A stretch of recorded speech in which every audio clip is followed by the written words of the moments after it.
అడుగడుగున పోలీసు నిఘా traffic diversions మధ్య అట్టహాసంగా గణేష్ శోభాయాత్ర కొనసాగుతోంది. నిమజ్జనాలు జరిగే ప్రతి చెరువు దగ్గర సీసీ కెమెరాలను ఏర్పాటు చేశారు. శోభాయాత్రకు పటిష్టమైన బందోబస్తు ఏర్పాటు చేశామంటున్న వెస్ట్ జోన్ డీసీపీ వెంకటేశ్వరరావుతో మా ప్రతినిధి Ramesh Vaitla face to face. పాత బస్సుతో పాటు వివిధ ప్రాంతాల నుంచి గణేష్ నిమజ్జనం ఆరంభమైంది. దీనికి సంబంధించి అధికారులు పూర్తిస్థాయిలో కట్టెత్తులను భద్రత ఏర్పాటు చేస్తారు.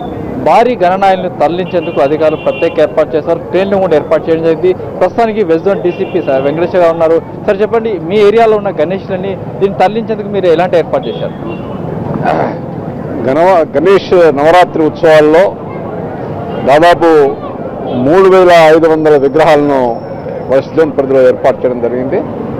గత 10 రోజులుగా వివిధ రోజుల్లో విగ్రహాలన్నిటి నిమజ్జనం జరిగింది.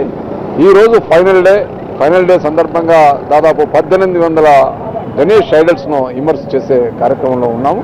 దానికి గాను రాష్ట్ర వ్యాప్తంగా వచ్చిన అధికారులు సిబ్బందితో పాటు దాదాపు 4000 సిబ్బందిని మేము బందోబస్తులో వినియోగించడం జరుగుతూ ఉంది. దీనికి గాను ఈ పశ్చిమ మండలంలో దాదాపు 4 ఇంపార్టెంట్ రూట్స్ ఉన్నాయి.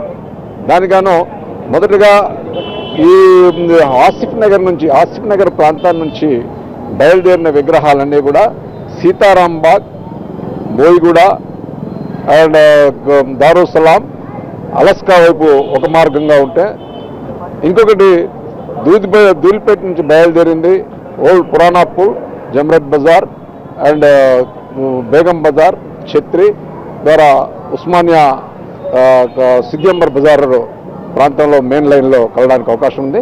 దీనికి గాను అన్ని ప్రత్యేక బందోబస్తు ఏర్పాటు చేయడం జరిగింది.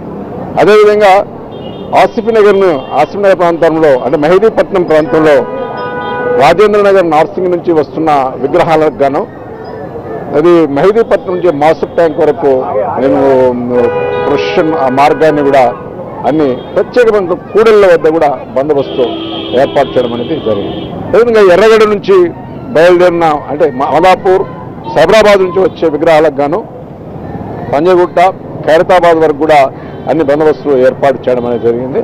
అదే అంటే పశ్చిమ మండలంలోని దాదాపు అన్ని విగ్రహాలతో పాటు ఒక్కొక్క కానిస్టేబుల్ కానీ ఇతర సిబ్బందులను కానీ ఏర్పాటు చేయడం అనేది జరిగింది.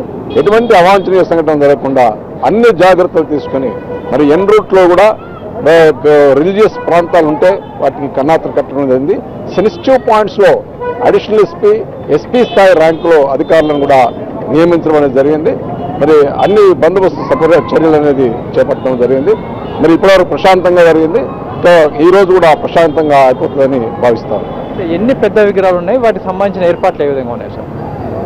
దాదాపు పెద్ద విగ్రహాలు ఖైరతాబాద్ విగ్రహం తర్వాత పెద్ద విగ్రహాలన్నీ కూడా ఈ బేగం బజార్ ప్రాంతంలోనే ఉన్నాయి.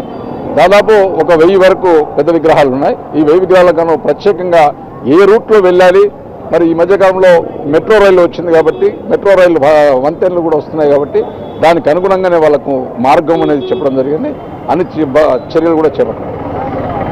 అయితే అన్ని జోన్ల పరిధిలోనే ఇప్పటికీ గణనాథుల నిమజ్జనానికి తరలి వెళ్తున్నాయి. ప్రధానంగా చూసినట్లయితే భారీ విగ్రహాలు అంటే వెస్ట్ జోన్ పరిధిలో దాదాపు 1000 నుంచి 1200 వరకు భారీ గణనాథులు ఉన్నారు. ఈ గణేష్ విగ్రహాలన్నింటినీ కూడా నిమజ్జనాని కోసం అటు ట్యాంక్ మరి తరలించేందుకు అధికారులు ప్రయత్నం చేస్తున్నారు. మరోవైపు వీటి తరలింపు కావచ్చు, వాటిని లారీలో కూర్చోబెట్టడం ఒక పెద్ద ప్రాసెస్ అని చెప్పుకోవచ్చు. దీనికి సంబంధించి అధికారులు భారీ క్రేన్లతో పాటు అటు పోలీసు అధికారులను ఎప్పటికప్పుడు ఇక్కడ సెక్యూరిటీ పెట్టడం జరిగింది. ఇది మరి కాసేపట్లో ఇక్కడ అన్ని చోట్ల నుండి కూడా ఈ గణేష్ నిమజ్జనం ఆరంభమైంది అని చెప్పవచ్చు. కెమెరా పర్సన్ రాకేష్ రోషన్తో రమేష్ వైట్ల.